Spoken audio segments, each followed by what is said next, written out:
But I think it's nice to talk to you guys, even though I'm so distant away, but I feel close in heart to each and every one of you. And I look forward to seeing you guys live next week. And today we want to talk about charity. Now, whenever we talk about charity, I feel like everyone's defenses are up. You know, it's like when you speak, when someone comes to you and approaches you for charity, your mind automatically races to try to calculate how you could possibly get out with the minimal damage. So I think it's nice that I'm here in Canada, far away, and you have to worry, I'm not coming after you. You know, so we can have the discussion, without any danger of an appeal of any sort. That's coming next week. So we know that charity is a very important part of Jewish life. You know, we have a synagogue, we have an organization, we have charity, federations and Jewish schools and supporting Israel with Israel bonds. So much of our Jewish life revolves around charity. You know, the institutions can only exist if we have charity. And even the temple, times of the temple, they had to do sacrifices and build a temple. And you want to make a gold menorah. Gold is expensive, John, no? It's expensive, right? Even back in the day. If it's expensive, well, how do you buy it? You have to get the people, the good, kind-hearted people of the Jewish community to sponsor. So charity is central to Jewish life, and it always has been. And I think that the important question, the one important question that I have, and that I want to maybe tackle today is, there's really a problem, because we are being told that we should give, and we give the money that we work hard to earn, and essentially we get nothing in return. If you donate money to a cause, you personally earn nothing. Nothing tangible. And, like the first rule of economics is that people aren't going to spend their hard-earned money on something unless they gain some sort of utility out of it. What utility do we gain out of our charity? I'm putting something in, I'm investing, and I get no return. Why would anyone in their right mind, put their hard-earned money in such an investment where they're guaranteed no result? And I want to point out that this will be a recurring theme. A lot of people like giving charity in a way that they do indeed get a return. Now, what do I mean by that? I mean that they get their name in a building. If you get the Goldman Institute of Art, then you get something good out of it. So it seems like people are more amenable to donate in a way that they actually receive something in return, in the recognition or the honor or the good feeling that comes along with everyone knowing that you're super wealthy. And that's kind of interesting if we want to examine it, that it's easier to give charity when you're not giving and you're getting as well. Which is, by the way, one of the tactics that we use as fundraising entities is to make it easier for someone to give when they also get something tangible in return. But at the core of charity, and we'll see this demonstrated in several ways later on, at the core, it's about giving and not getting anything back. Decidedly so. The best form of charity is when you give anonymously and you don't know who you're giving to, and you don't know, the guy who you give to doesn't know who he got from. That's the best, that's the purest form of charity, where you're actually not getting anything. So why would someone do it? What can I take out of the experience? Like, how does it impact my life when I give and don't get? That's the question I want to address. So I want to talk a little bit about the importance of tzedakah, of charity, in Jewish life and philosophy, and I'll start with a few examples of what our sages of blessed memory have said regarding this important mitzvah. So I'll start with a biggie. This is from the Talmud. The Talmud says in Tractate Bava Basra, which is a tractate that deals primarily with the laws of property laws, like my property, your property, how do I not, selling property, acquiring property, if there's a dispute over property ownership, etc. But in it, there's an entire section that talks about charity. And it says as follows, this is a statement, quote, "Giving charity is a mitzvah that is equal to all mitzvahs combined. There's something so special about charity, about tzedakah, that in a certain element, it is representative of the entire Torah. If you were to take a scale, you put the entire Torah on one side, you put charity on the other side, in some measure, in some realm, they're equal. Whoa, that obviously tells us there's something about the Torah that is manifest, that is represented so completely by charity. So what's so special about charity? Item number one. Item number two, the Rambam, Maimonides, our favorite philosopher and halachist, he writes in Laws of Charity, he writes that someone has to be more careful with the mitzvah of charity than any other mitzvah in the world. Once again, we see some importance is designated for charity above all. And lastly, well, not lastly, but additionally, we find once again in the Talmud as follows, and this will be a little surprising, I think. Talmud says if someone refrains from giving charity, it's akin to someone who commits idolatry. If I don't give charity, it's as if I went to a Buddhist temple and bow down to an idol. Now that's a little bit of a stretch.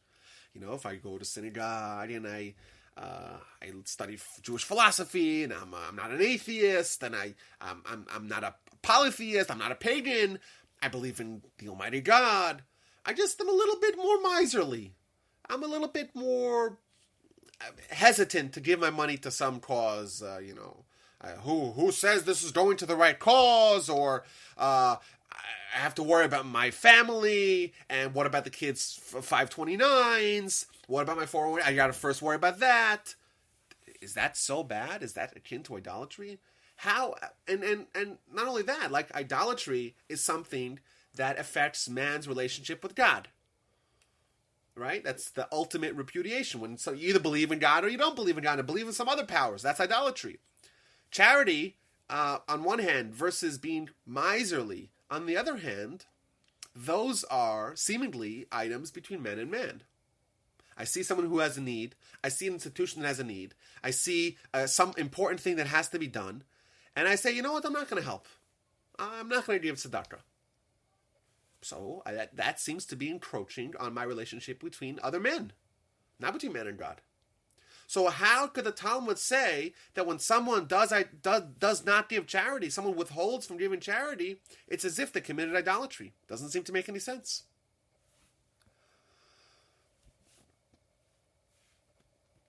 I want to talk a little bit now about the importance of charity and see if we could use this to try to maybe answer some of the questions that we raised. Let's just quickly go over the questions. Number one, why would someone give charity to begin with? You gain nothing out of it. Number two, how is charity equal to the entire Torah combined? What's so important about charity that makes it representative of the Torah at large? Why is it so important to be careful, like Maimonides tells us? And lastly, how is it that someone who does not give charity, it's as if they commit idolatry, the worst of all sins? So that's what happens when someone doesn't give charity. Well, what happens when someone does give charity? So we find as follows. Back to the Talmud. And by the way, when I quote snippets from the Talmud, there's so much more. I'm just taking like the highlights. It says so much about charity. It's remarkable. When I was reading it, it really inspired me. It says as follows. Tzedakah is great, for it hastens the redemption.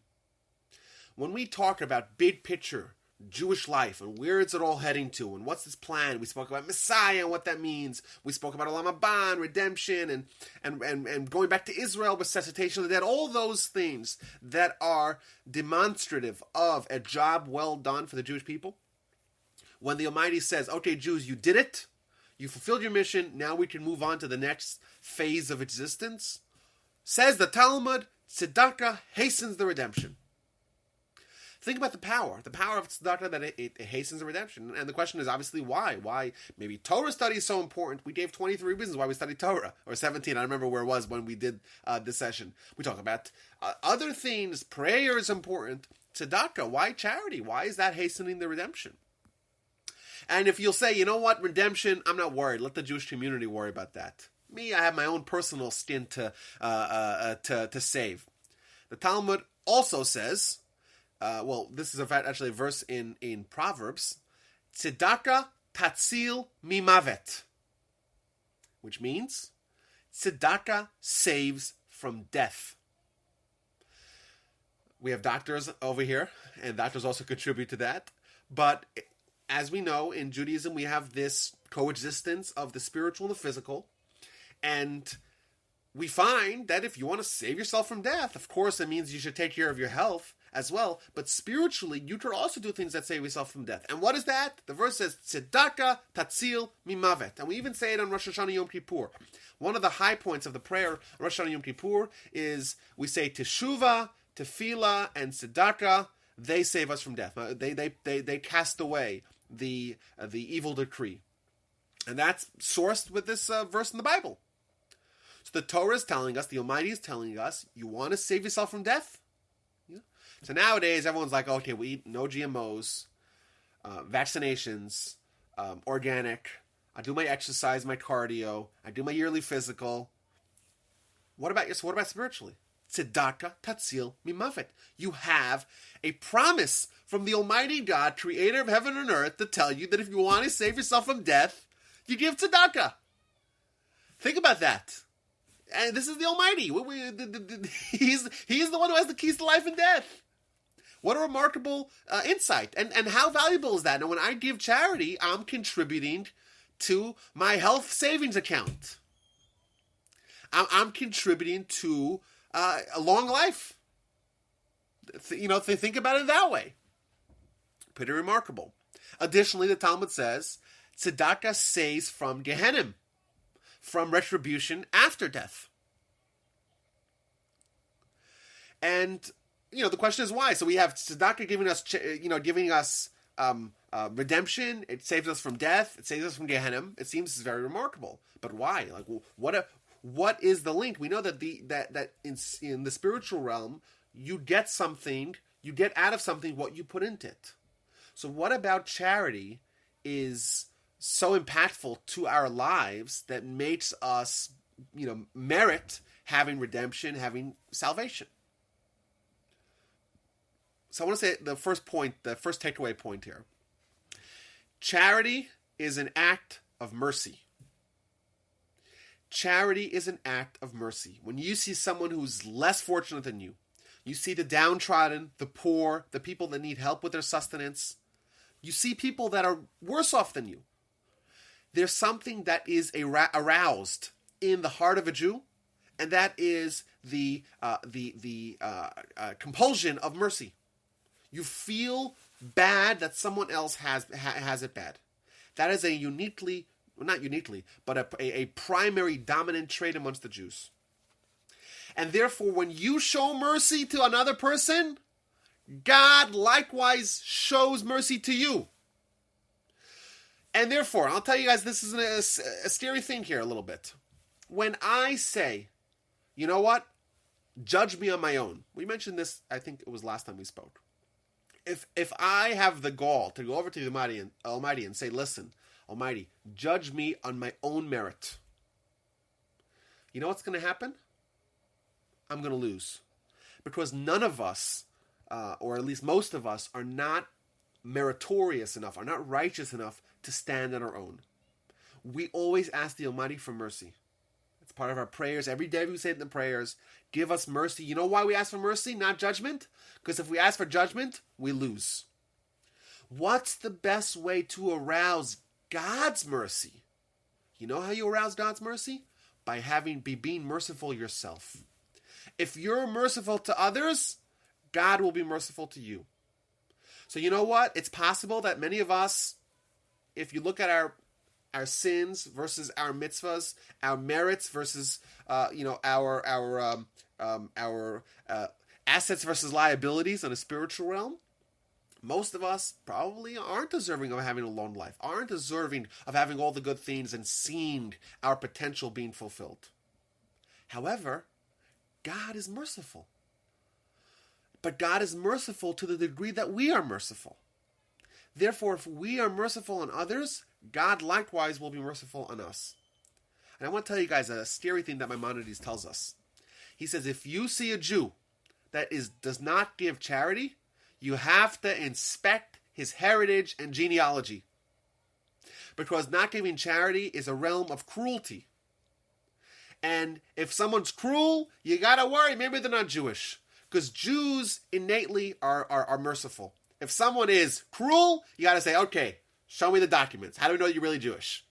Bring me your father's suba. Right? Show me a picture of your grandparents' grave. I want to see that they have the sign of the Kohen. I want to see it. I want to see it with my eyes. I don't believe it. That's what Maimonides says. Why? Because charity is linked with mercy. And when you are merciful, go ahead. Bernie has a question. Go ahead, Bernie. It's retribution after death. That's a new term for me. It seems like, Bernie, you might have missed some recent classes.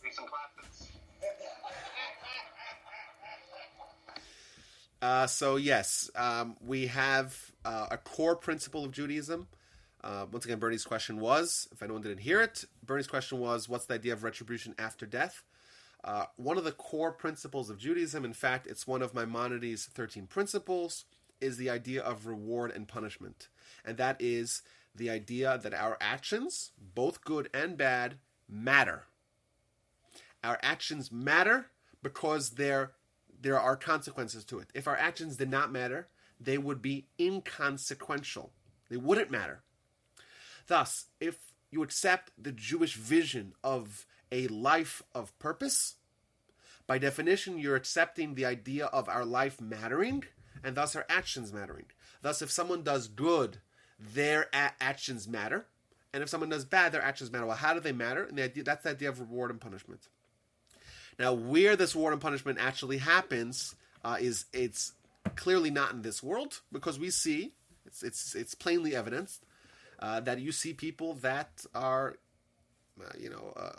objectively evil and they have a pretty good life, and you see people that are objectively good and they have a pretty bad life.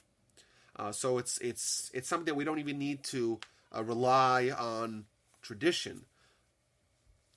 But still, we have tradition that says, it means we have it. It's logical and it's based upon tradition that this world is not the locale of reward and punishment. Now, where it is, that's a good question, because there are a lot of different answers to that. We have answer number one, the idea of Gan Eden, Garden of Eden or paradise, versus Gehenna, which is the idea of purgatory. On one hand, that's the first answer that we have, or the first locale. We have the idea of Mashiach. That's more of a on this earth, but not in this iteration of this earth. That's the second one. We have the idea of Olam Haba. Olam Haba is the ultimate destination of humanity, which means it's the next world. It's some other reinvention of humanity where we're soul dominant, body recessive. We spoke about this at great length. The longest class I've ever given was about this topic. And lastly, we have the resurrection. Resurrection is where body and soul reunite on planet Earth. So those are the four places where we're in, but they're all post death, or at least post life on this earth as we currently know it. That's what it means. And the Talmud employs, when it says that someone who gives charity, they get saved from this, they're talking about Gehenna. So Gehenna is a much more, basic realm of punishment. Would this extend to other areas of reward and punishment? I think it would as well. That's what my assumption would be. Because it's a great mitzvah. It's a great mitzvah. If it's equal to the entire Torah, well then of course it's going to matter in every aspect of evaluating man and their character. Does that sufficiently answer your question, Bernie? Nod. I cannot hear you. Excellent. So this is a powerful idea. And the idea is that when we act mercifully, God will respond in kind and act mercifully. we find the following statement of the Talmud. It's a great debate that we have amongst Rabbi Akiva, the great sage, and his Roman, counterpart, or a Roman contemporary, whose name is Turnus Rufus. Famous guy in the Talmud. We mention him all the time. So Turnus Rufus comes to Rabbi Akiva and says to him, hey, if God loves poor people, why does he not give them money? Why does he not sustain them? Why are there poor people? And Rabbi Akiva responds to them. He says, yes, that's a very good question. He gives them a good answer. He says, the reason why God creates poor people is that we can be saved from death and Gehenna through giving charity. Thus, it's not just someone is unfortunate in life that by necessity of the need, we have to give charity. Not only that, it's much deeper. It's the only way, essentially, for us to achieve certain degrees of salvation can be via charity. Now, you ask the question, well, why do these guys need to suffer?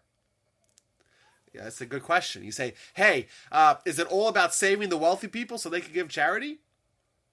Well, what about the poor people? They're just there to help other people achieve greatness in life.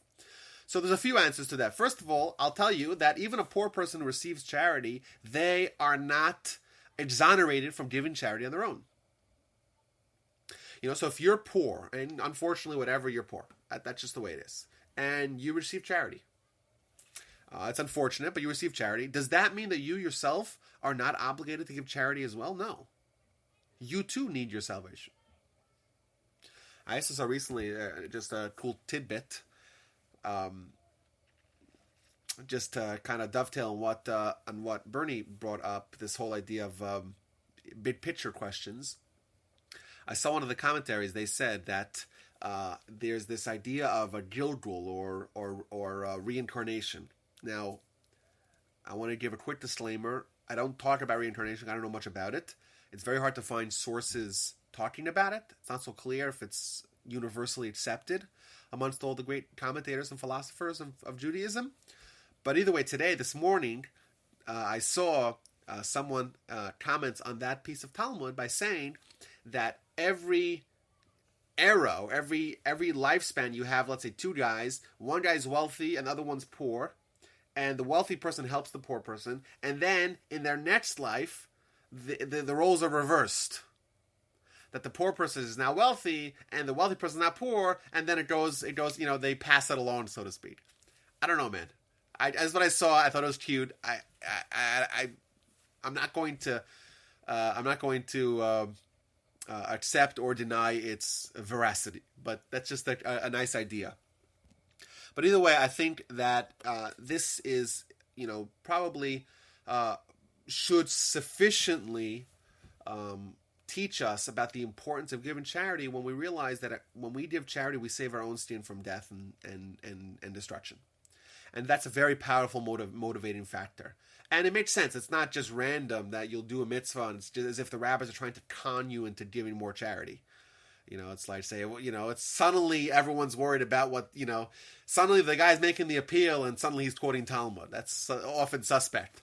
It's not just that. It makes sense that when you give charity, you're acting mercifully, God will respond mercifully. So whether that means redemption on a communal level, whether that means redemption and salvation on a personal level, either way, God will respond to you mercifully. And who doesn't want God to be merciful to us?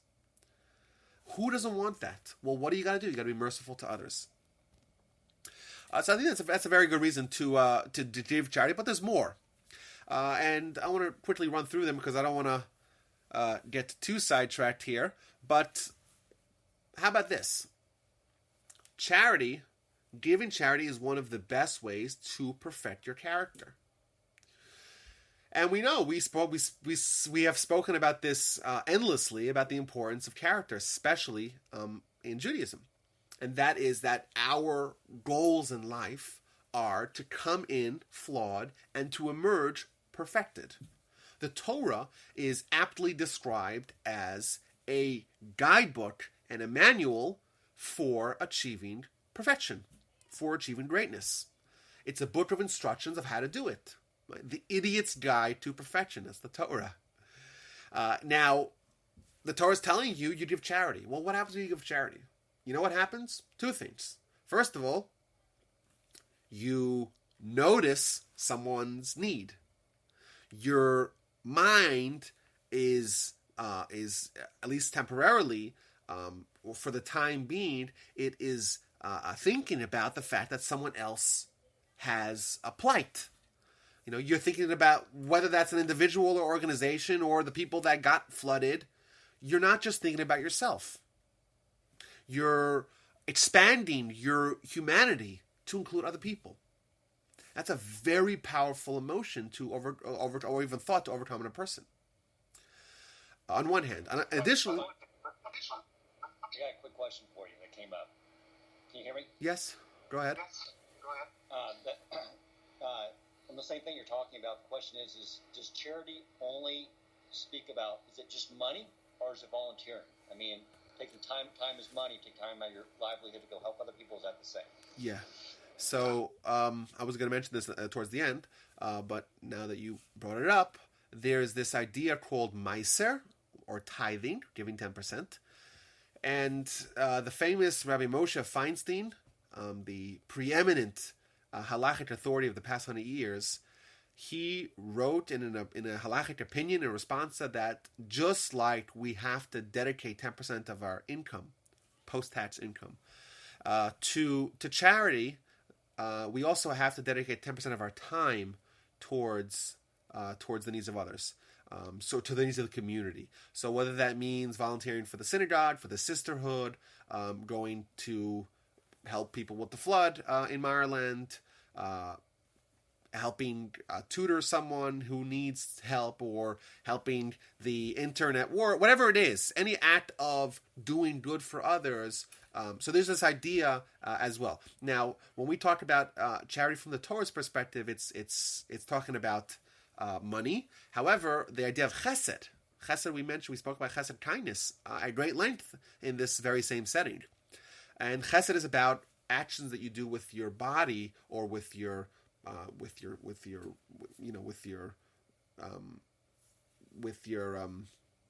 voice, for example, like when you say something to someone else, say something nice, you compliment someone else in any other way besides for monetary. So kindness and charity are often united as one because they overlap.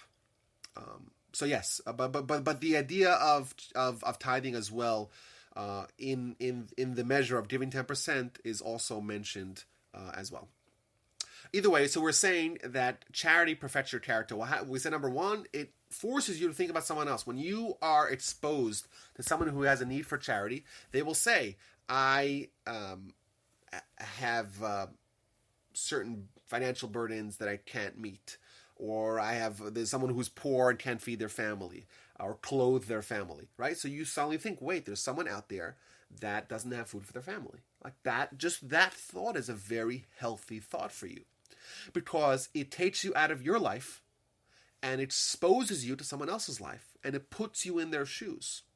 Now, frequently when someone's telling you their story, your mind is not exiting your situation, and you're just entrenched in your situation, thinking, "How do I get out of this with minimal damage?" So then it's not really as enveloping as it ought to be. But the goal is, when you have charity, when you have a charitable a preposition, your goal is to stop for a second and contemplate and think about someone else's situation, someone else's plight. Maimonides even says, that what if someone doesn't have any money to give charity? Someone comes over to you and says, "Oh, I need help." So what do? You console him with words. That's also a measure of charity. Why? Because that is an example of you leaving your realm, exiting your realm, and thinking about someone else. It's an incredibly powerful experience. Number one. Number two, what does it force us to do? What is the great challenge of giving charity? It forces us to part with something physical, i.e. the money. And that's a very painful experience, because for us, the physical holds great stature.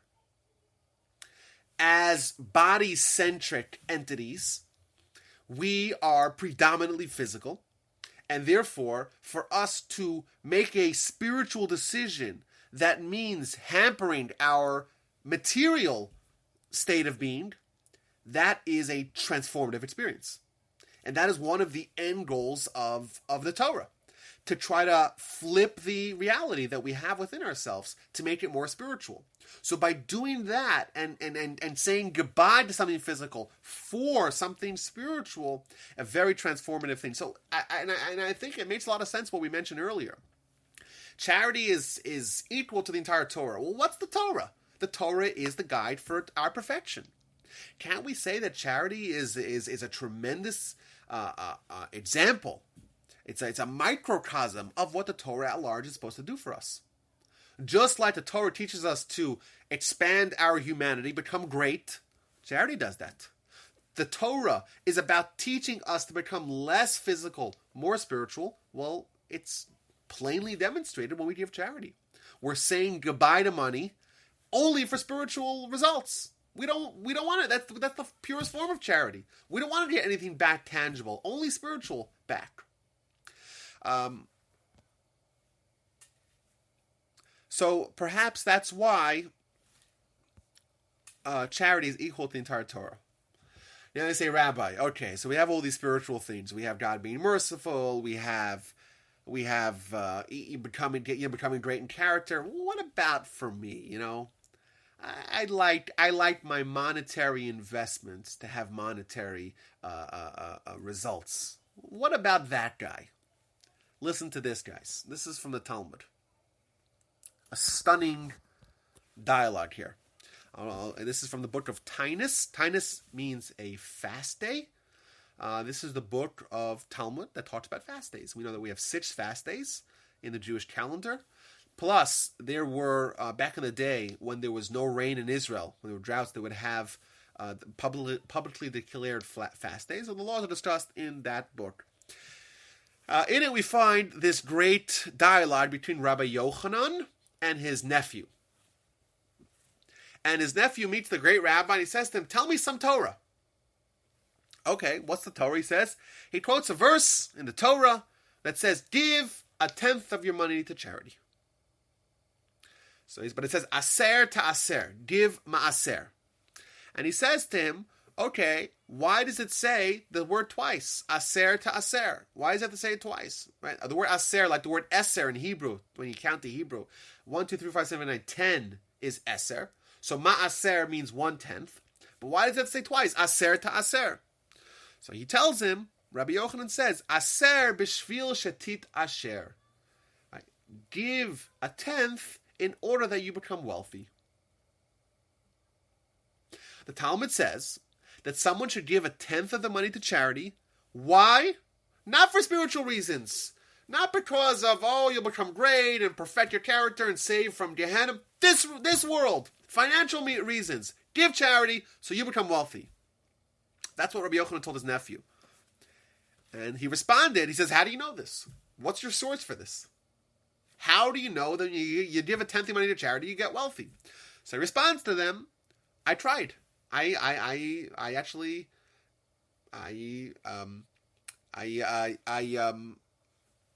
did an experiment. I gave 10% and I became wealthy. It was demonstrated to me. So he says to him, oh, you tried. But are you allowed to try God? Are you allowed to make a test for God? We read in this past week's parsha that you're not allowed to test God. And seemingly that would include everything. You can't say, if God is here, if God is in control, let me split the sea, or if God really, you can't do that. So the nephew asked Rabbi Yochanan, how did you try? How did you test God? Sorry, there's a phone here in the background. I apologize. 1 second.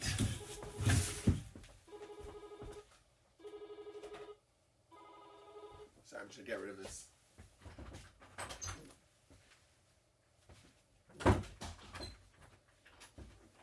I apologize. That was unprofessional. So, you're not allowed to test God. So how says the nephew of Rabbi Yochanan, how are you allowed to test God?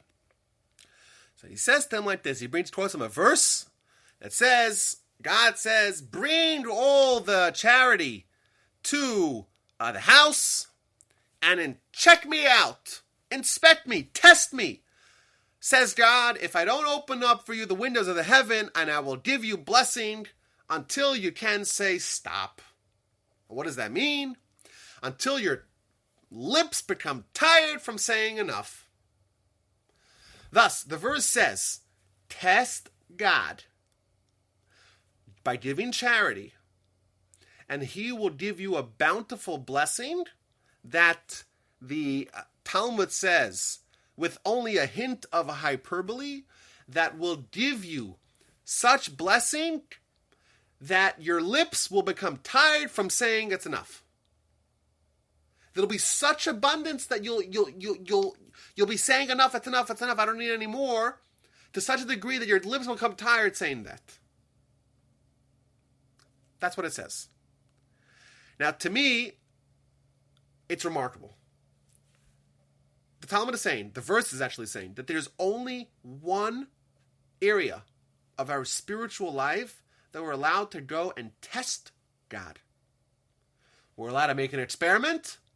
We're allowed to do something and say, let's see, show me, prove it to me. And that's the area of giving charity. Where someone is allowed to say, I'm going to give a 10% of my money and I want to see wealth results. It's the only place that you're allowed to do it. To me, this is amazing. This is awesome. There's one area in life that we're allowed to go to God and say, you know what? Show me. Show me the money. There's one area in life that you're allowed to do that. Only this area. I'm going to give maaser in order that I become wealthy. And it seems like, additionally, that it's even it's a kosher motivation. You know, normally you would say, you should give charity because of giving charity. Here it says that you're even allowed to give charity with the intention of becoming wealthy. So that seems to me pretty remarkable. And you know what? This is God giving you the promise. Think about this. Like, if you got a hot stock tip from God, God says, buy this and that stock. It's a stock tip from God. Who wouldn't put all their money in it? Well, maybe you want to diversify a little bit, half there and half in the S&P 500. But this is a stock tip from God. This is a stock tip from God. He's telling you, give charity, give 10%, you'll become wealthy. And you know what? Test me. Only here you're allowed to test me. So this remarkable stock tip made me kind of bridge the problem that we had earlier. Earlier we asked, the Talmud says that if someone doesn't give charity, then it's as if they commit idolatry. And the question is, you know what? Charity is about man and man. Idolatry is a rejection of faith. How do they ever overlap? I was thinking that maybe this is where they overlap. We believe in God. And we realize that God has all the power and he's literally a billionaire. Literally. Maybe even a trillionaire. He's the only trillionaire out there. And he has dominion over everything. Do we really believe that? Well, if we have faith, we believe that. But do we actually believe that? Well, let's inspect. What does God say? God says, you know what? Give charity. Give charity. Is he trying to make our life miserable? Is he trying to make us poor? I don't know. It's doubtful, but I don't know. Maybe yes. Maybe that's the test. Maybe. So you have the billionaire, trillionaire with total dominion over all, and he tells you to give charity. Give away your money. Okay. It's unlikely that he's trying to make our life miserable, but let's say he is. And then he says, give charity, and you won't lose. You'll gain. It's a divine promise that the charity will positively impact my finances. That's what we have over here. And then someone says, you know what? I'm still not giving charity. That person is clearly lacking in faith. We have a divine promise that when you give charity, you won't lose. Now, how God does it, it doesn't matter. God is well diversified. There's a lot of ways for him to take care of you. But we have a divine promise. It's clear. There's a verse. You don't even have to say the rabbis are trying to just con us into giving more charity to support their causes. We have a divine promise that charity will impact your financial lives positively. I think it's very appropriate now to say that someone who doesn't give charity, they're rejecting the faith of God. Right? It's akin to idolatry. Why? Because they're rejecting the fact that God has total control of my finances and he's literally a billionaire. Well, that's an act of repudiation of faith. But also, I think it's very comforting for us. It's comforting to know that when we give charity, even though it seems like you're giving, when you actually tally the numbers, you'll realize that you are wealthier off than you were earlier. Now, I'm not saying that you give charity and the second later your bank account miraculously appears with more money than you gave. That's not how it happens. It means over the aggregate of time, someone who gives charity will notice a bump in their financial status. Not only that, I want to add this as well. I saw Maimonides writes that there's a guarantee that no one will lose or be harmed or be injured in any way from giving charity. People don't regret the charity they gave. So on one hand, we have a pledge that our finances will be positively impacted when we give charity. On the other hand, we have another promise born out of verses in the Torah that say that we will not lose, so we will gain, we won't lose, and if we still are not convinced, you know what? We probably need to inspect our faith. Because if this is not enough to convince us, well, do we really believe? Or maybe that's where we even need to start. If someone doesn't have faith, well, then maybe they'll have a hard time giving charity. Because charity is built upon a certain foundation of faith. If you don't have that certain foundation of faith, well, then you'll have a hard time because, like we said, it's economically a challenging thing to do. To give charity is something where it's an instance where you have to give away some of your very valuable assets. Now, what about when someone is really righteous? What about when someone's righteous who gives charity? Just to add on to this previous point. So you would think, if someone's really righteous, someone's a tzaddik, they give charity because that's someone who really lives in the spiritual realm. They care about spiritual items. So therefore, the money is of minor or secondary importance. So it's very easy for someone who's righteous to give charity. That's what you would think. And then, is that right? Is that what everyone would think? Do I see any nods?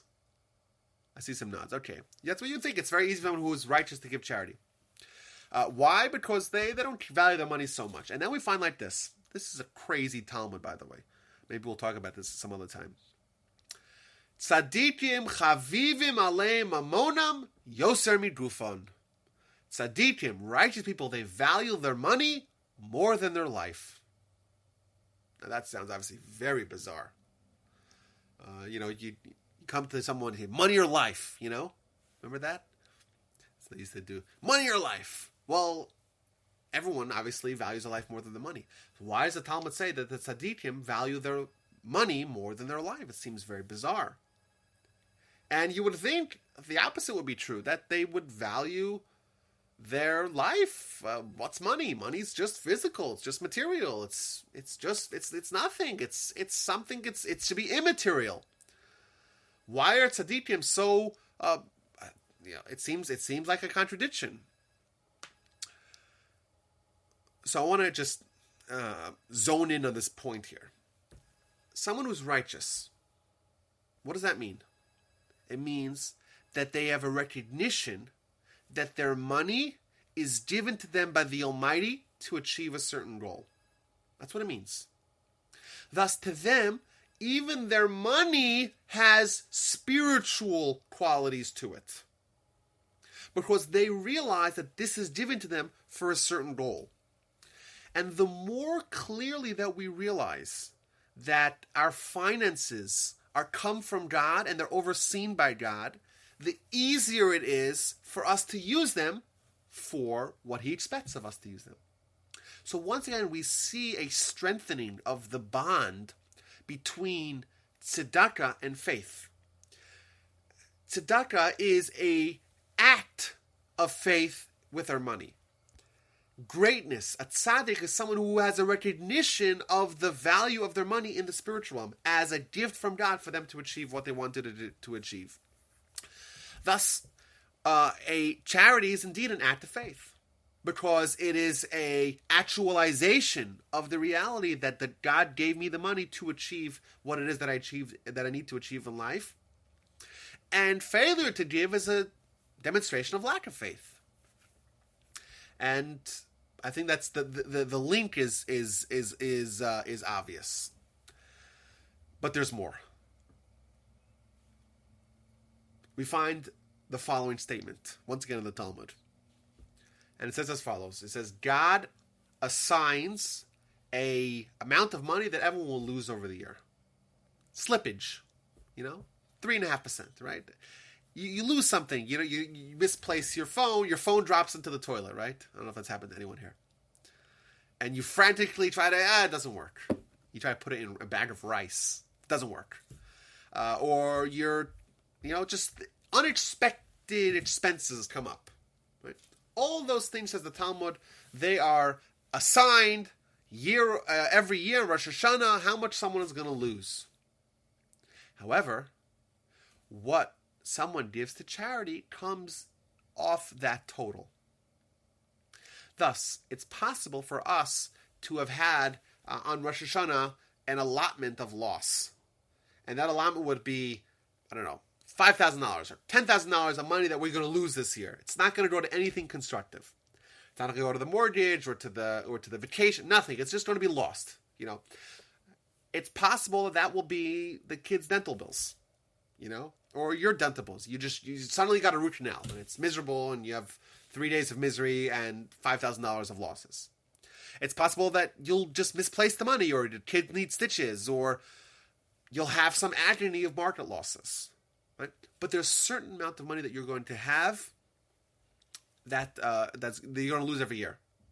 The Talmud says that when you give money to charity, that money gets deducted off the amount of money that you would have lost anyhow. He gives this great story, once again by Rabbi Yochanan and his nephews, and that he foresaw that they're going to lose 700 dinars, gold dinars, over that year. So the entire year he's coaxing his nephews to give charity, give charity, give charity, give charity. And they gave tons of charity that year because of what their uncle told them, and they gave 683 gold coins to charity. And then, on the day before Yom Kippur, the last day of the year, the taxing authority came, and they said, we're taking 17 gold coins from you. And then he told them that you should know that I knew that you were going to lose 700 gold coins. That's why I forced you to give as much stuff as you possibly can, because otherwise you would have lost it anyhow. And now you lost the last 17 that you would have that were pre-designated to be lost regardless. They said to him, well, why don't you tell us? It says, I wanted you to give charity out of the goodness of your heart, not to try to save yourself from losses. But either way, I think that this is another heartening idea, that it's possible that the money that we give to charity, even though it's sometimes painful to depart with hard-earned money, it's very likely, it's very possible that money would have been gone anyhow. And wouldn't you rather your money go towards a good cause, whether it's supporting Torah, whether it's supporting poor people, whether it is lending out in a free loan society, whatever it is, however you want to assign your charity, your charitable giving. But that's a good feeling, Isn't that better than having the stock market tank, on the day that you buy the stock, it just drops 20%, it's just bad luck or whatever, and that agonizing feeling of you just lost money? Here we find in the Talmud that says that if you give charity, you won't lose money. To me, I think that this, once again, is another way to make it easier for us to give charity. Now, I want to up the ante here, guys. I want to give a great story here. I'm in Canada now. There's this great story about a very enormously wealthy Torontonian who left 2 wills.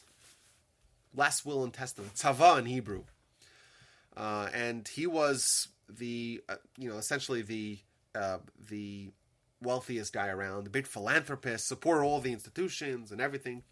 Very respected individual, a real estate magnate. And when he died, he left 2 letters. One of them, it said, "To be read after I die." And the next one said, "To be read after the Shiva, after the 7 days of mourning." Okay, so after he dies, the kids open the will, and he says to them, amongst other things, he says, "I want you guys to be buried with. I want to be buried with my socks. I want to be buried with my socks." Well, it seems like a bizarre request. Okay, but that's what he wants. That's what he wants. So, but the problem is that the halacha says that you can't be buried with your socks. So they went to the rabbi. And the rabbi said to them, "Listen, I know I very much value your dad's relationship and the relationship he had with our institution and our schools and our yeshivas and etc. But the halacha is that you can't be buried with anything aside from your burial shrouds. And you can't wear socks, so no socks for daddy." He said, "Okay, well, that's what he wanted, but unfortunately he didn't get it." Okay, fine. So they buried him without socks. And then, after the Shiva, they opened up the other will, and he tells him in the other will, "Kids, you should realize that when you die, you can't even bring your socks with you. You can't even bring your socks with you." An incredibly powerful idea. When we die, what do we have? We have our mitzvahs. That's it. In this world, we don't even think about, we don't dwell on the thought that we're going to die. Why? Because that's a very painful thought to think of. However, spiritually, it's a very emboldening, that's even a word, but a very empowering thought, the thought of your death. Because when you think of your own demise, you'll live life more purposefully. And I think with charity, it's very important to realize this. We have this desire to just amass as much as we can. But then we die. We're all going to die. And then what do we have then? You know what we have then? Our money does nothing for us then. There was one crazy lady who wanted to be buried in her Corvette, I think. But still, I don't think the 0 to 60 works that well underground, What do we have? We have what we earned in this world. And what we earned in not in the physical. We could buy a really nice box, but even a nice box gets eaten up by maggots. It might take them a little longer to eat through the box. But that's what happens. That's what happens when we die. And it's not fun to think about. It's obviously, it's not inspiring, but it's true. And it's impactful in this area of our lives. And thinking about it this way, that we say, there's a mission that says that when someone dies, what accompanies him? Not his gold, not his silver, not his fancy cars, not his fancy vacation homes. What accompanies him is his mitzvahs, his Torah study, his generosity, his charity. Thus, if you want to really make an impact on your legacy, if you want to have something continue on after you're dead, you want your money to work for you. I remember there was a guy who said he doesn't want to work for his money. He wants to have his money work for him. I think that's a common adage in the financial sector. You don't want to work for your money. You want your money to work for you. Okay, how do I have my money work for me in the best way possible for the longest duration? You know how? By using it for a mitzvah. And chief amongst those would be charity.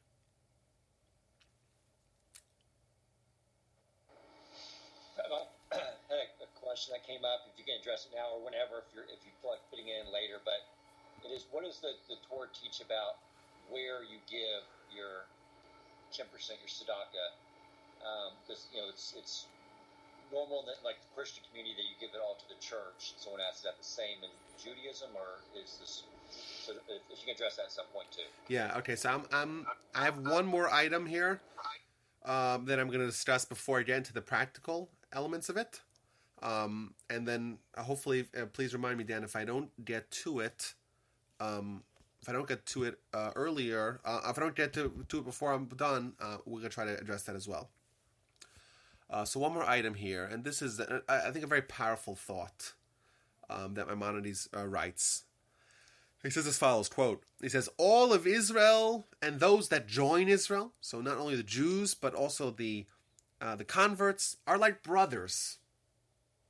He quotes a verse that your sons, you are children to the Almighty. And it says, if someone does not have mercy on his brothers, right, who's going to have mercy on him? If we don't have mercy on our own kin, who's going to have mercy on them? And to whom do the poor people of Israel, to whom are they yearning for? To whom are they hoping for salvation? Are they going to deal with? Are they going to try to hope for salvation from people that hate them? No, they look to their brothers. So to me, this is a nice, powerful thought to think about. That we look at the Jewish people like we're one unit, we're one family. It's very important for us to realize that. And with charity, we don't think of, we don't have tallies in our head of how much we're giving to our children. Well, maybe some people do, but most people don't say, I have a certain amount of money and that's it. If you don't have clothing for the spring, sorry, all the money is used up. Go mow some lawns. That's not the attitude we have with our children because we feel close to them. Well, ideally, we ought to feel close to our rest of our family, our extended family, the Jewish people as well. And if we are to inculcate that thought, that feeling of I guess, camaraderie and love and unity amongst the Jewish people, I think that thought makes it a lot easier to give charity. Okay, so that's that.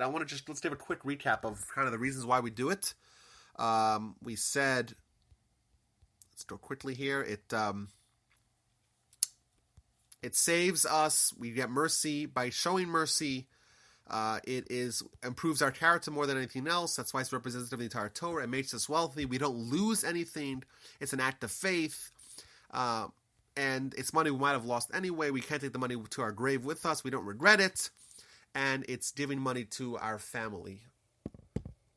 So that's why we give charity. Now, how do you actually do this? So I want to just give a little rant, if I may.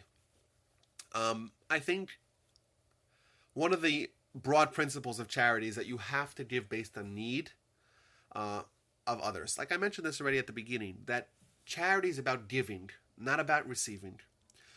Unfortunately, people, like we said, it's hard to give. And therefore, I think people want to give in a way that they get the most out of it. Art museums. When you actually give money, when you give art to an art museum, in all likelihood, your art will never even be seen. Less than 5 to 8% of art that's owned by art museum is ever shown to the public. So essentially, you're giving your money towards having the good feeling and being invited to the fancy swanky parties, cocktail parties, to rub shoulders with the elite, but it's not going to impact the community in any way. So I think that's completely an act of taking. Completely. It's going to be in a cellar forever. That's where it's going to be. You're not impacting anyone in any way. That is an act of taking. And I think that's why it's so easy to give to the army. You always wonder, like, why is it possible that there's hospitals in Israel where you have patients in the hallways because the rooms are so overcrowded and there's just no place to put them. I remember, my wife gave birth a few times in Israel, and you see women who are 4 seconds after they're having a baby, and they're in the hallway, like where everyone could see and gawk at them. They look like they almost died in childbirth, and they're in the hallway. Why? Because it's just overcrowded. There's no room for them. Yet these art museums, they have hundreds and hundreds of millions of dollars, and it's so bizarre. Like, why are people allocating their funds in such a ridiculous way? The answer is because it's a lot easier to take than to give. It's still easier, and charity's about giving. And if I want to take, I'll give to the art museum. If I want to give, I may give to a hospital.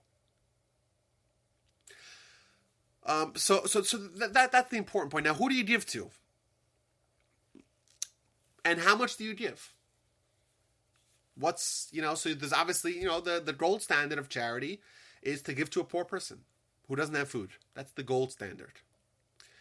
Well, what about if you live in a community or in a city or in an era where almost everyone has food? I think today in America, almost everyone has food. So what do you do then? Is there still charity? What about if someone has food but doesn't have clothing? What if someone has clothing but doesn't have a place to live? So we find something remarkable, and I think this might be a little controversial here amongst us. We find like this. The law of charity is that you have to give someone what they need. Remember, it's all about not me giving. It's not what I'm going to get. It's what they need. Thus, if there is a wealthy person in town, someone who's really wealthy, and then he lost all his money, and now he's destitute, charity would include me giving him money not only to sustain himself, but even, says the Talmud, to hire a wagon and a horse and to have runners running in front of him. It used to be, back in the day, that the wealthy people, they would have, not only they would have a carriage and a driver, but they'd also have like runners running in front of them announcing his arrival.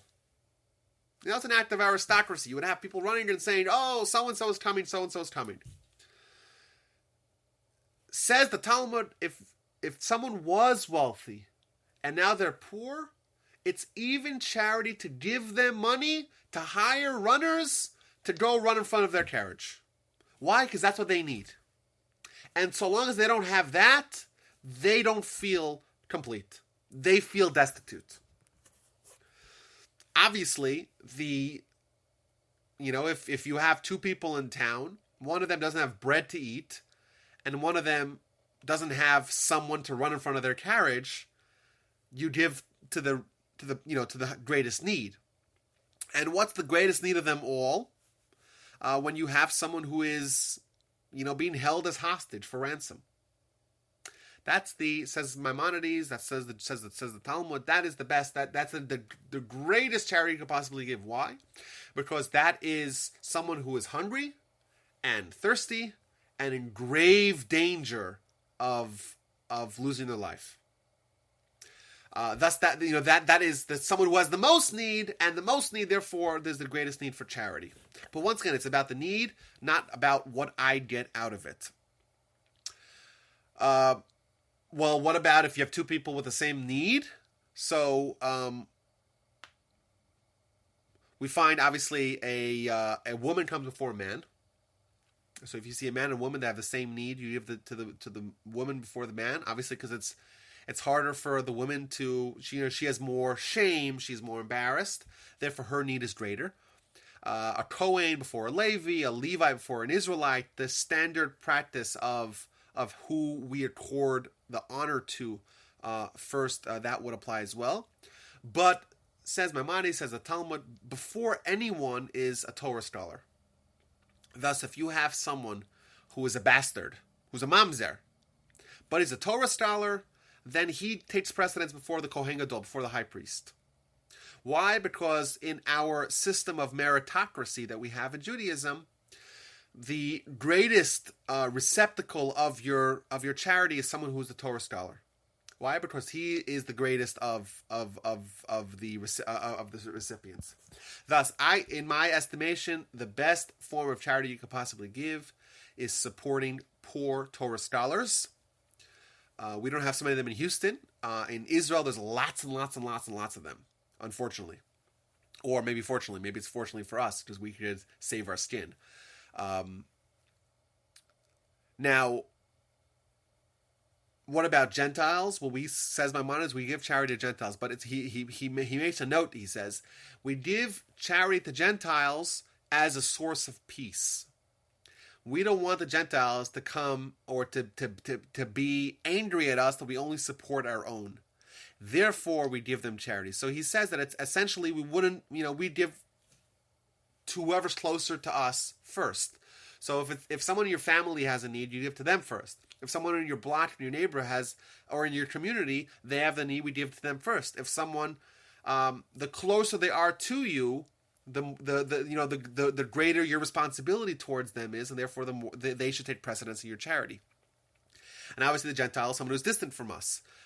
So we give the Jew before the Gentile, obviously. But we don't want the Gentiles to think that our charity, our goodness is only isolated amongst the Jewish community.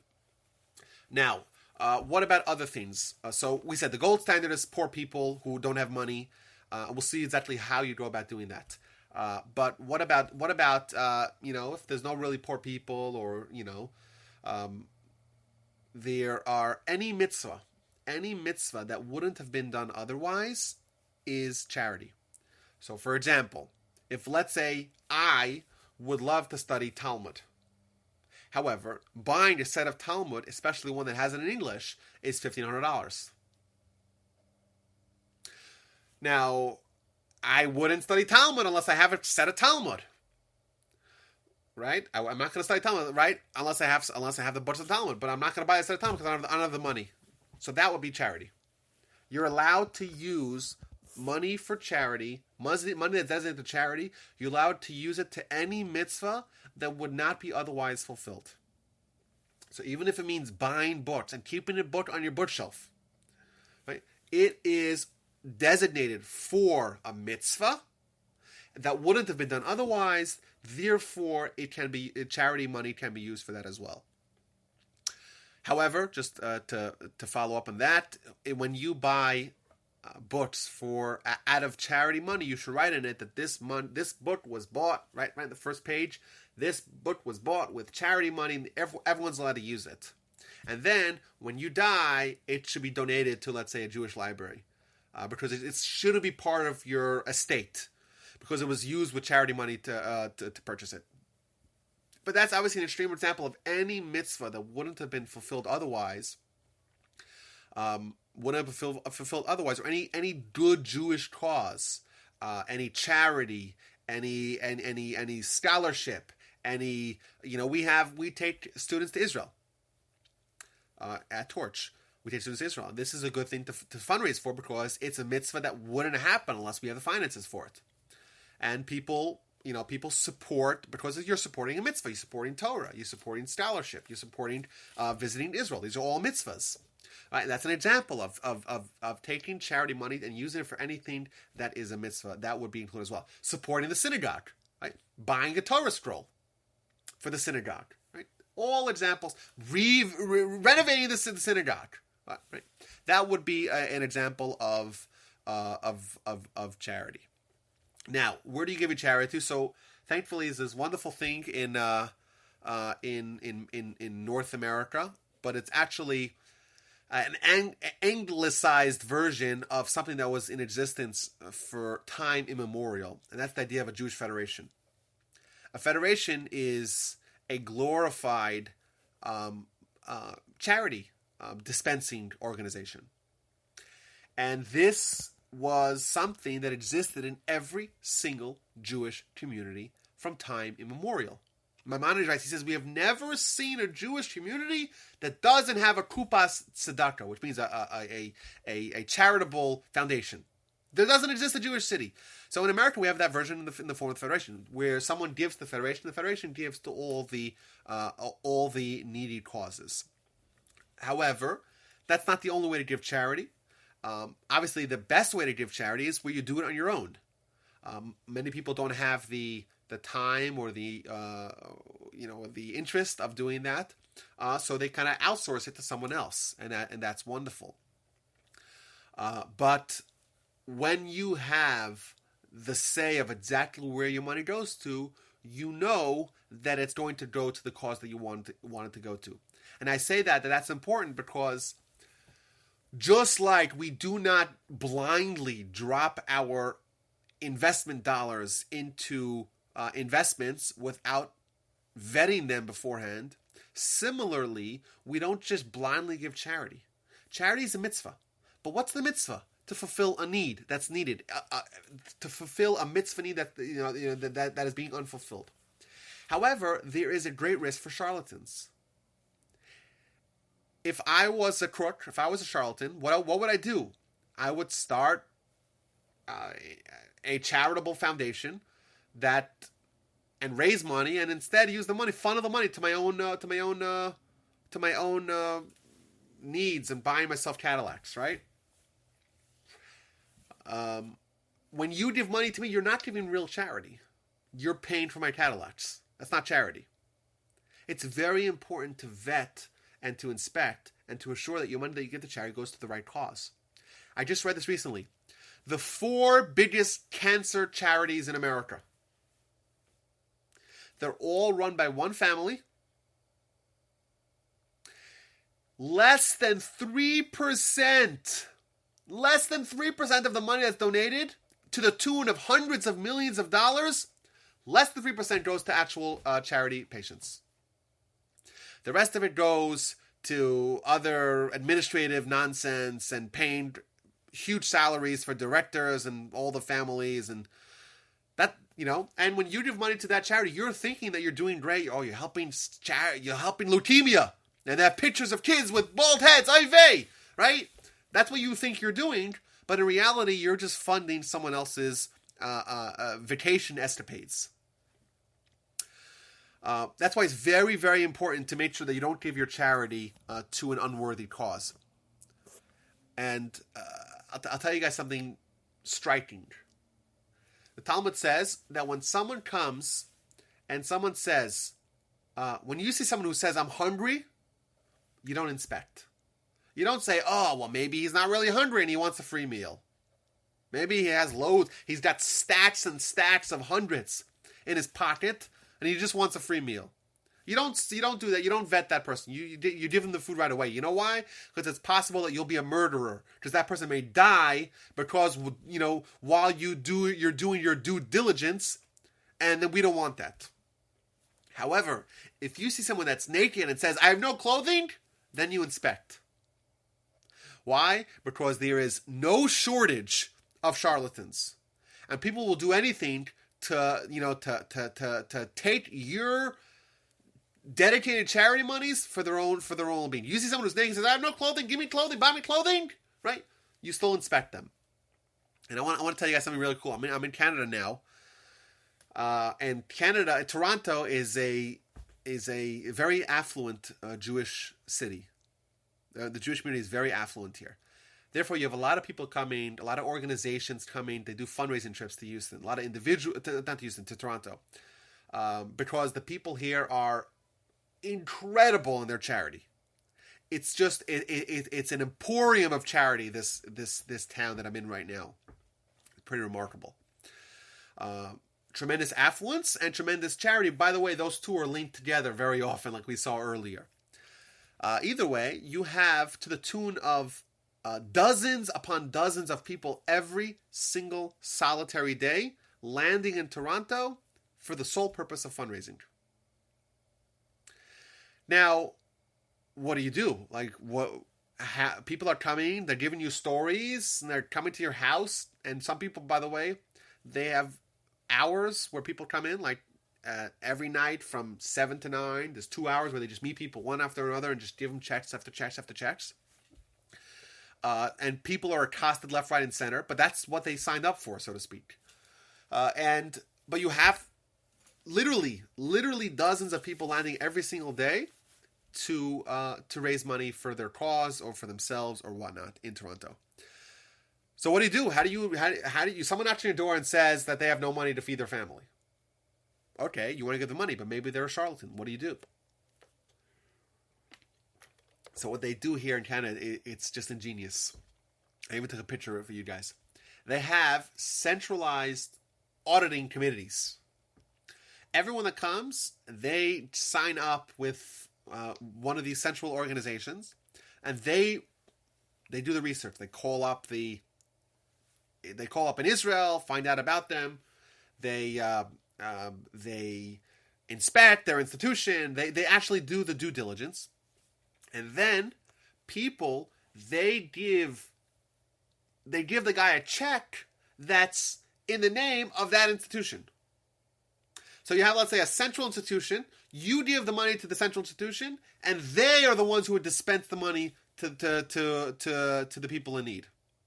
And it has two benefits. Number one, you get a tax deduction. Not every schlepper that comes off the boat to raise money, not every one of those people has a 501c3 or the Canadian equivalent. People are giving millions of dollars a week to charity. That should be tax deductible. But if you give it to the organization, well, they're tax deductible, and they dispense out to those people. Not only that, they also inspect. They inspect those people, make sure that they're not fakes, they're not frauds. And this is the coolest thing of all. That's why I took a picture of it for you guys. I'll show it to you in a second. You have tzedakah currency. So let's say you want to give someone charity. You want to give them, I don't know, $10, $15, $20, $100, whatever. You could buy like a coupon book from one of these centralized charity institutions. You buy, I don't know, 100 coupons of $10 each for $1,000. You give them a $1,000 check. They give you the tax deduction. And then you give out these coupons to all the people that you meet. So I took a picture of it here for you guys. I'm going to show you guys the picture.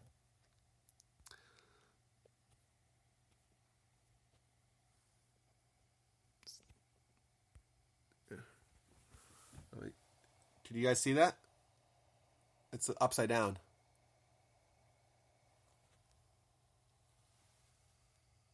Charity voucher, $18. Not if you can see it.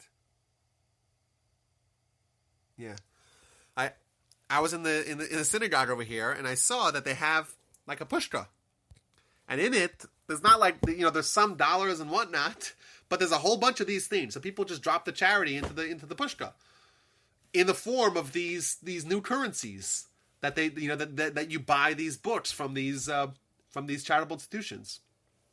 But that's a remarkable way to a modern way to make sure that your charity goes to the right place. Now, I want to say that I want to just stress this point here.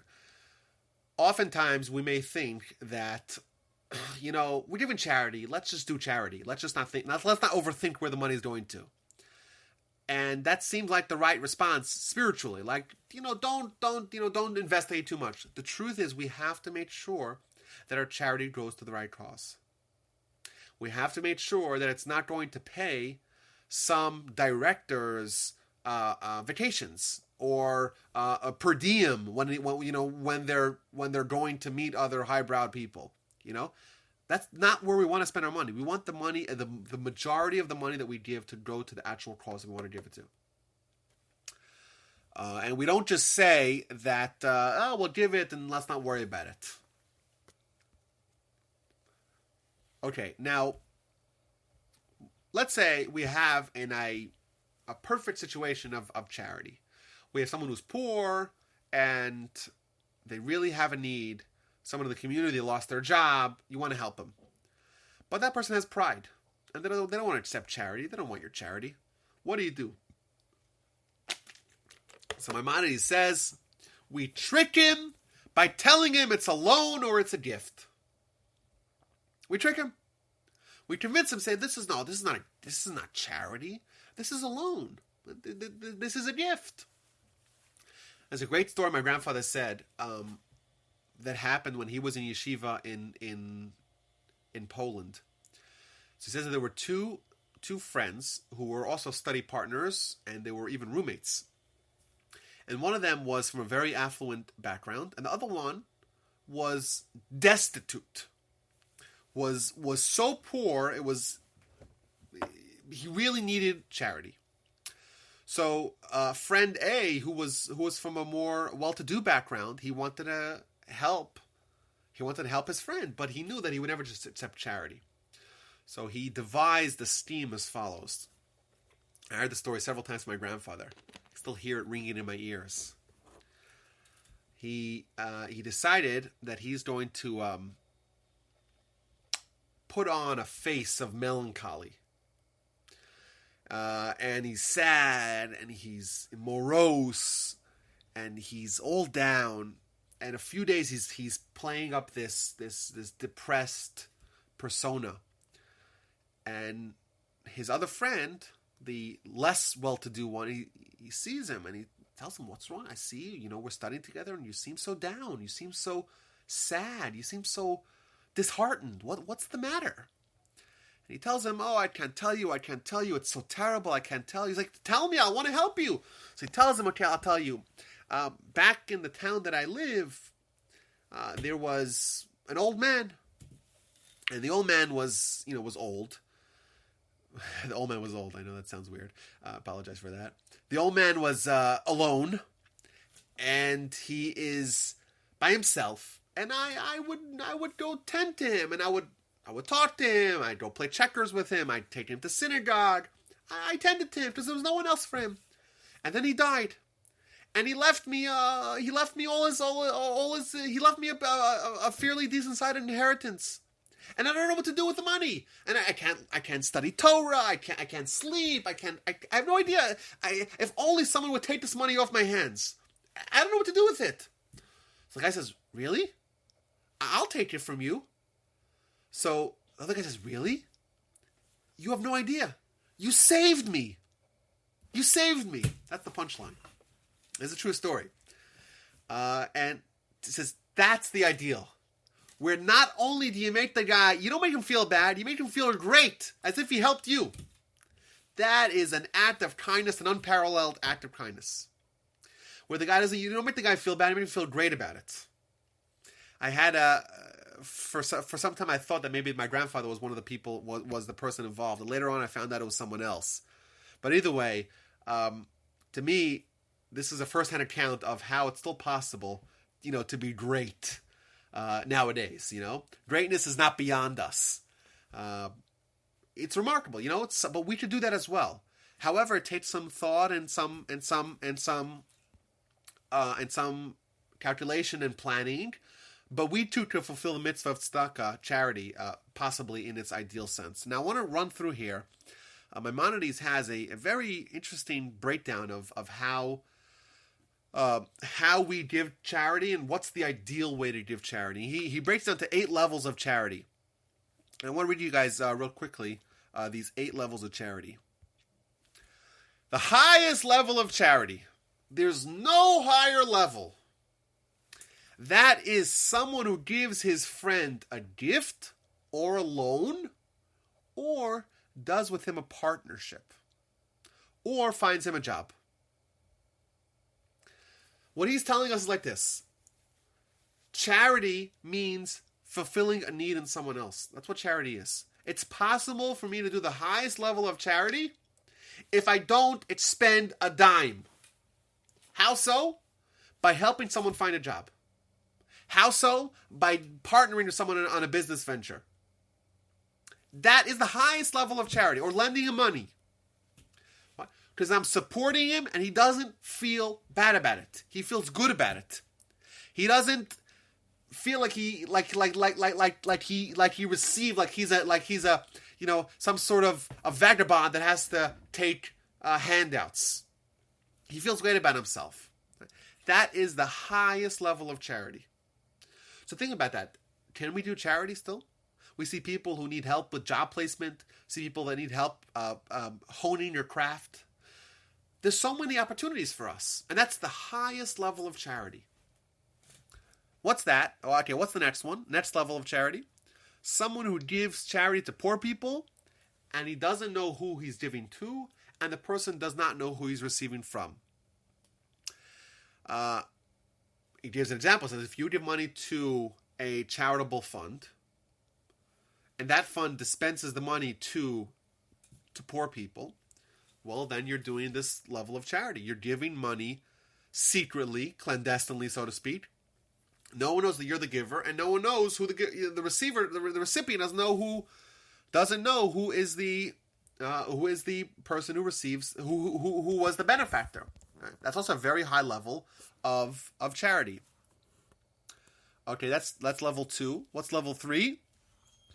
That you know who you're giving to, but the poor person doesn't know who he received from. So he said that it used to be back in the day that the righteous people would give charity by dropping envelopes under their door, so to speak, proverbial envelopes. And the poor person would open the door and find money there, and so you know who you're giving to, but they don't know who you're getting from. There's a great story with the Moshe the miser. There's this guy Moshe, who was the wealthiest guy in town, but he was a miser.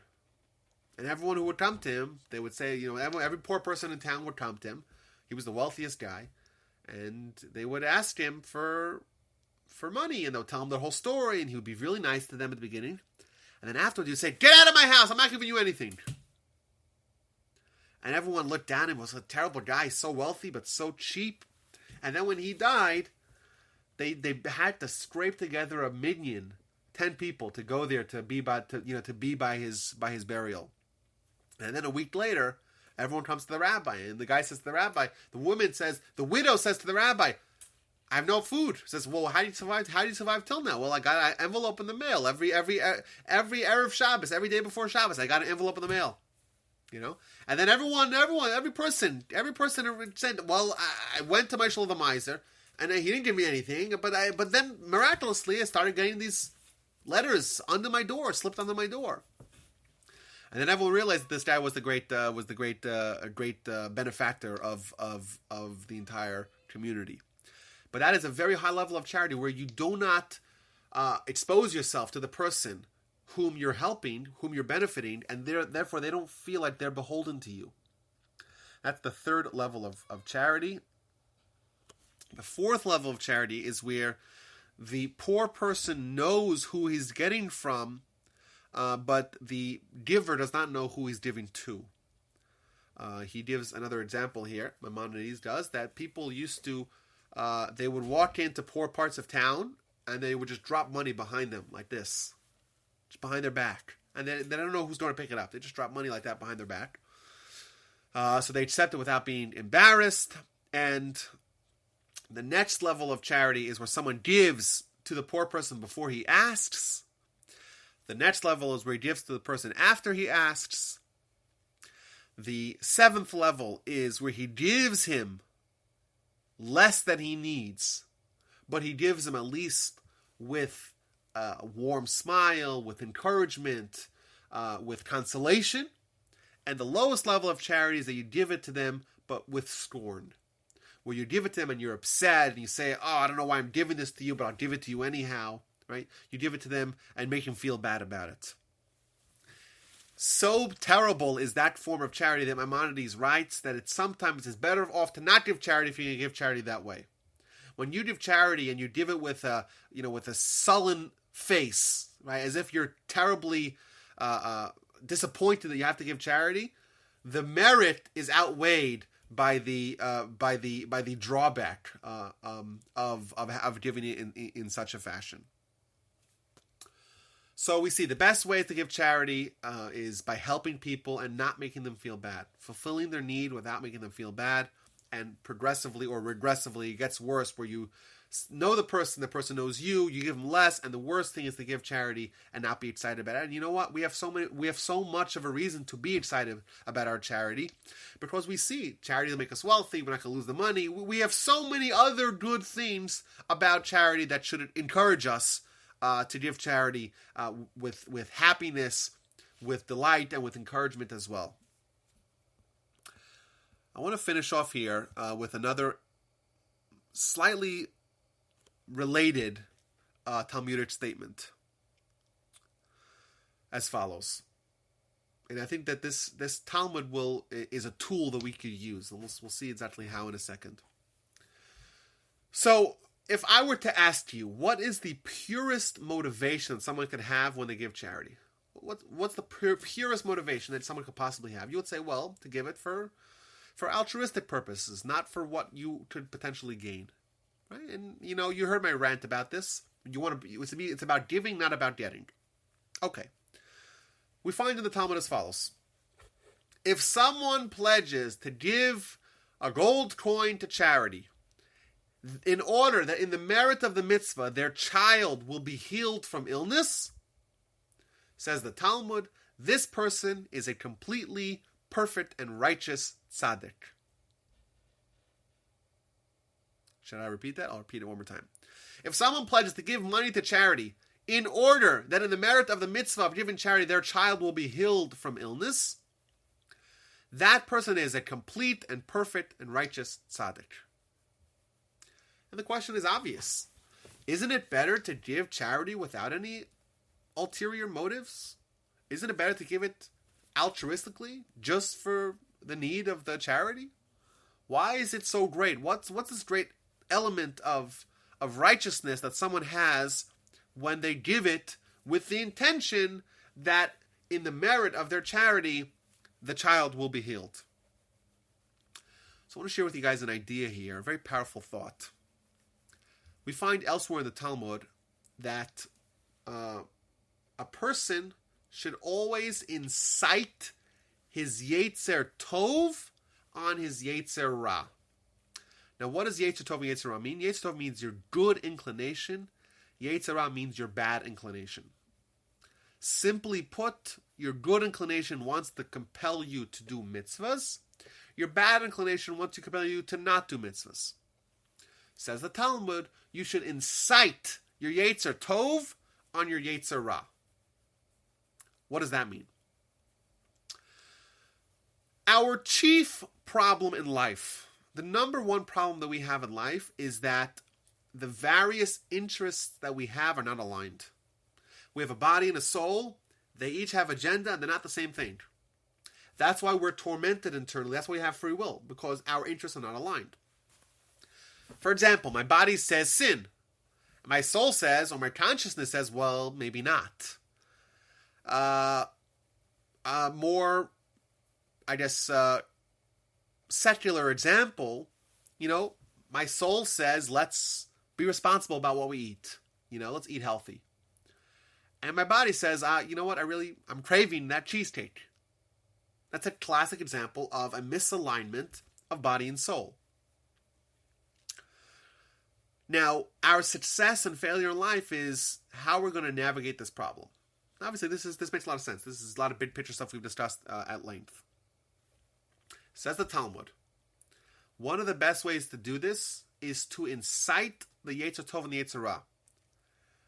What does that mean? You have to try to create a way that even your Yetzer Ra, even your evil inclination, wants you to do a mitzvah. Let's try to explain this in some terms that we understand. Our soul wants to use our money for charity. Our body says, I want to be tight-fisted with every dollar. That is the conflict that lies at the equation of charity. It's a classic body-soul conflict. Our Yetzer Tov says, give charity, right? Be generous. Give as much as you can. Be happy about it. Our Yetzer Ra says, I don't know, man. There are other people to give. Or I gave already so much last year, etc., etc. How do we get that these two interests are aligned? How do we get our body and soul on the same boat? You know how we do that? We hinge the charity on something else. We say, I'm giving charity so that my child has success. I give charity so that my child is saved from an illness. I give charity so I'll be wealthy. Whose body doesn't want to be wealthy? Everyone's body wants to be wealthy. Is that right? No. Well, most people, right? So my body wants to be wealthy.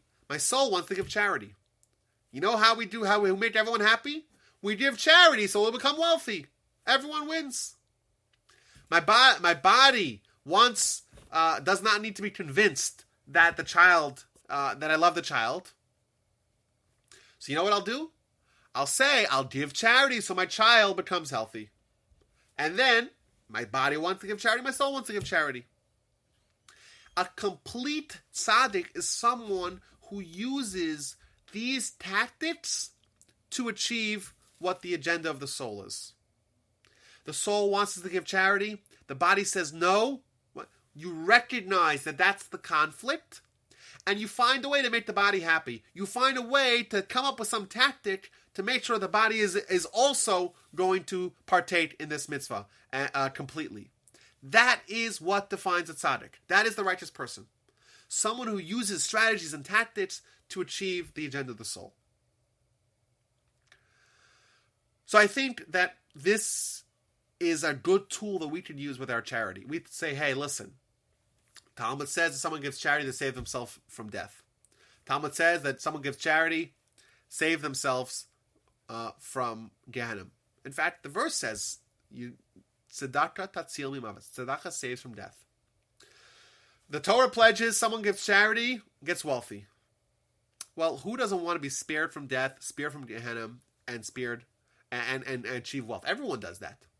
Well, okay. This is a nice way to get our body involved, to get our body on board. This is a tactic that we could use to say, let us give charity, and our body will be happy with that as well. And I want to point out here, if someone's body wants recognition, and that recognition will be fulfilled by putting their name on a building, go ahead. Say, I will sponsor a new building for the synagogue, or for the school, or for the yeshiva, and I want my name on the building. But everyone's happy. Soul's happy, body's happy. With charity, but also with other areas of our lives, we could use this very effective tactic to get what needs to be done from our soul's perspective done. You know, we spoke last time about Lashon Hara. And by a show of hands, who has either bought the book that I told you guys to buy? Oh, I see one hand there in the back. I see two hands. Excellent. Or had a greater sensitivity to what they're saying, you know, and to their speech. Well, there we go. So we have a whole list of hands there. Now, this is an example, once again, a classic example of body-soul conflict. Your body wants to gossip. Your soul says, no, we saw how your speech is so critical to your greatness. So what are you going to do? Now, let's say if I told you like this. Every time, let's say I made a pledge.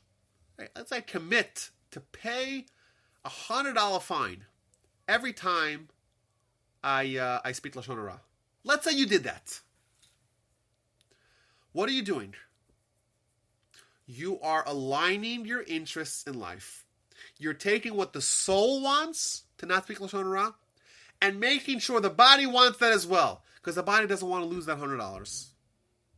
If you do that, behold, you're a complete tzaddik, says the Talmud. Because you're navigating this problem that we have in life, this conflict that we have in life, and you're coming up with a tremendous solution. You're making sure your body and soul are aligned in achieving the soul's agenda. I'm not saying to do it, but I'm saying if you would do it, you are dipping your toe in the waters of a complete tzaddik.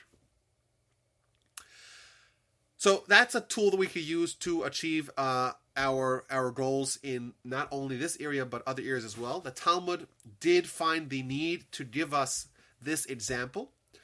We know that many charities have employed similar examples by saying, donate to the charity and then you'll have your name on a donor wall.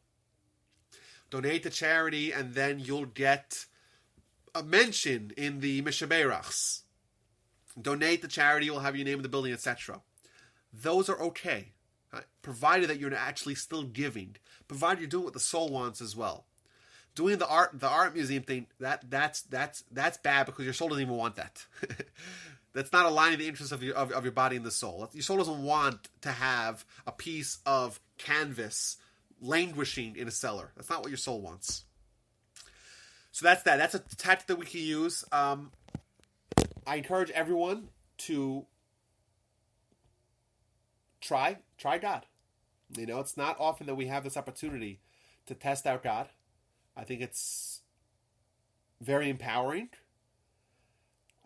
It's not easy, of course, it's not easy, but I think it's something that our soul definitely wants. And try to give 10% of our money to charity. Now, there is a maximum, and that's 20%. The Talmud says someone should not give more than 20%, unless they're enormously wealthy, right? Then they ought to. But for most people, between 10 and 20% is what they should give to charity. And we have a promise from the Torah, from the Talmud, that makes it clear that we won't lose, we'll gain, we'll become wealthy. And that's, I think, something that we should investigate. It's something that, I think it'll make us wealthy, This is just this whole discussion has been a get-rich-quick seminar. That's what it is. Now, how would you do that? You would, I don't know, maybe make every time you get a paycheck, cut 10% of that and put it in a separate account, and that's your charity account. And then you dispense it as needed. You could use it to lend money. We said that's a great mitzvah. Go ahead. Isn't it though? Doesn't the Talmud discuss about after taxes? Yes. Yes. So I mentioned this earlier. After taxes, of course. The after tax. That's the income that you want to. That's the take home income that you want to give charity on. I saw a question in there in the back. Turn on the microphone. When you first started, you said the passage of if you give charity, and I will pour out all these blessings or riches on you. Could you tell me where I can read? Yes, that is a verse. 1 second, I'm looking for it here in my notes. 1 second. You guys still see me there? I had it written down here somewhere. Yeah, you're still there. I just put you on. Okay, I have to find it over here. It's in the Talmud. The Talmud quotes it in Tinus 9a. I don't have it right now with me, but I could get it. I'll get it to you guys. I'll send you guys an email. How's that sound? I'll send it to Dan, and Dan will post it in the email. Yeah, I'll send out my kids' email. Great. Yeah, but it's pretty much. So it's in the book of Ta'anit or Tinus in 9a. That's where it brings the whole narrative of Rabbi Yochanan and his nephew, and he said to them, "Give charity, give 10% of your money, so that you become wealthy." So that's that, guys. Any more questions there? One more question. Go ahead. You ask it, Janet. I would like you to address the issue of tithing. Oh, Janet, I didn't see you. So we've been sort of debating it, but isn't Tithing is not that. she thinks tithing is her point is tithing is the amount of tzedakah, correct? Yeah. Okay. So It's not two different. yes, tithing is the amount. Now, in strictly speaking, when it says tithing in the Torah, it's talking about agricultural tithings. So it says that when you have, in the times of the Talmud, in times of the temple, there was a 7-year cycle. People were agricultural. 7-year cycle. There were 2 tithings, 10% each. 10% was called the first and second years is Meiser Rishon and Meiser Sheni, means first and second tithing. First tithing goes to the Levi, second tithing goes to yourself essentially, but you have to bring it to Jerusalem and eat in Jerusalem. The third year is the tithing for the poor people.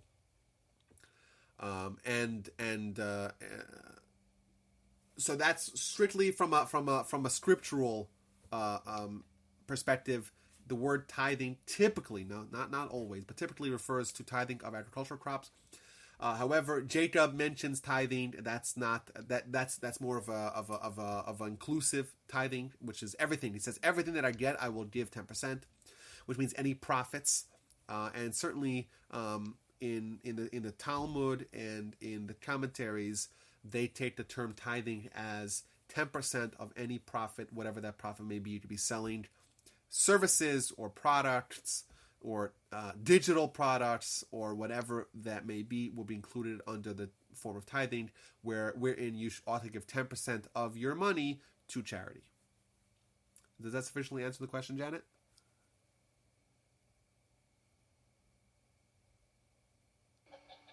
There was a no. No. What's the question still? It was a long time ago, but we had this discussion, and there was a difference between what you were supposed to give to a synagogue and what you could give outside the synagogue. I distinctly remember the conversation, but I'm obviously not languaging it to where your memory is being jogged. Oh, we had this. You and I had this conversation. We had the conversation here in class. Huh. I don't remember that conversation, but like we mentioned, someone ought to give charity to the areas that they are closest to. So you have a great responsibility to give to your synagogue than to give to someone else's synagogue. However, where you allocate your charity funds is your choice. You ought to give it to those that are either most in need or most closest to you. So someone in your family, someone that you have the greatest responsibility towards, thus you have the greatest need to give charity to them. Someone in your community, you have a greater responsibility. Someone in your city, that's someone that you would have to prioritize in your charity. But every individual has their capacity to make their own charitable decisions. And that's why I said it's important for you to make sure that your decisions that you make, the charities that you designate, are ones that are indeed using the money towards what you want them to use it for. Because your mitzvah is to ensure that your money goes to either a worthy or hopefully the most worthy cause that you could possibly give it to. So we already talked about the different examples and different levels of prioritization that Maimonides and the Halacha brings. But it's your say, and you have responsibilities primarily to those that you are closest to. But if someone wants to support the community in Israel as their primary source of charity, I think that they could do that freely. If they would so desire. Did I yet sufficiently answer the question, Janet? Under no obligation whatsoever to tithe. We are only under an obligation for tzedakah. Am I clear? No. Tithing just means 10%. Tzedakah is charity. Tithe is matched. The same thing. Tithing is the percentage of tzedakah you're giving. That's right. They're not two separate things. So tithing and tzedakah are the same thing. Tithing And is you giving can 10% give it tzedakah. to whomever. Whoever you want. Yeah. And really, if you give to a synagogue, and if you're getting some benefit back, it doesn't. I'd rather just subtract out that amount and whatever you're giving over and above that, because you're receiving something. If you come here and use the services, Synagogue membership is deducted from your charitable money. Any other questions? Should we let the rabbi go out to the lake with his family? Oh no, please! I'd rather stay with you guys. When I'm finished with you guys, I gotta take care of kids and all that. Look, we don't want to hold you up for that. All right, Rabbi. Thank you very much. We look Okay, forward guys, to thanks next a week. lot. I look forward to seeing you live next week. This was a lot of fun as usual. Yes, it's. I hope to make some changes to how I allocate my charity. and kind of the seriousness in which I treat it, because when I investigated this, it became, it's striking, like how important it is and how wonderful it is, and how happy we could be that we have an opportunity to elicit God's mercy. And that's just such an empowering thought, and how we could be wealthy. And I'll be honest with you guys, it's not something I would mind that much. It's not something that I want to disavow myself from. So and I encourage everyone to take a good, long, hard look on this area of their lives, and not to feel bad. We're not just saying, we have charitable organizations, and Torch only lives on charitable donations, and therefore the rabbi is just trying to amass a big that's not it. And I specifically didn't want to talk about because I want to tell you what the Torah says, and that's what the Torah says. But it's something that we don't have to feel like we're like this is a tax. Sometimes you feel in life that there's some things that you have to give and you gain nothing or nothing directly from that. And it's just one of those things in life that you have to do, and you do it with a grumpy attitude. Something you could do delighted. Let's be happy that we have this opportunity to give charity, to support Torah, to support the Jewish community, to help those that are less fortunate, to inspire and arouse God's mercy to us, to get wealthy. We could have it all. We could have it all. So that's that, guys. I want to encourage everyone to take this opportunity to strengthen this area of lives, and I look forward to seeing each and every one of you guys next week. And it was wonderful, and I hope you guys have a wonderful week.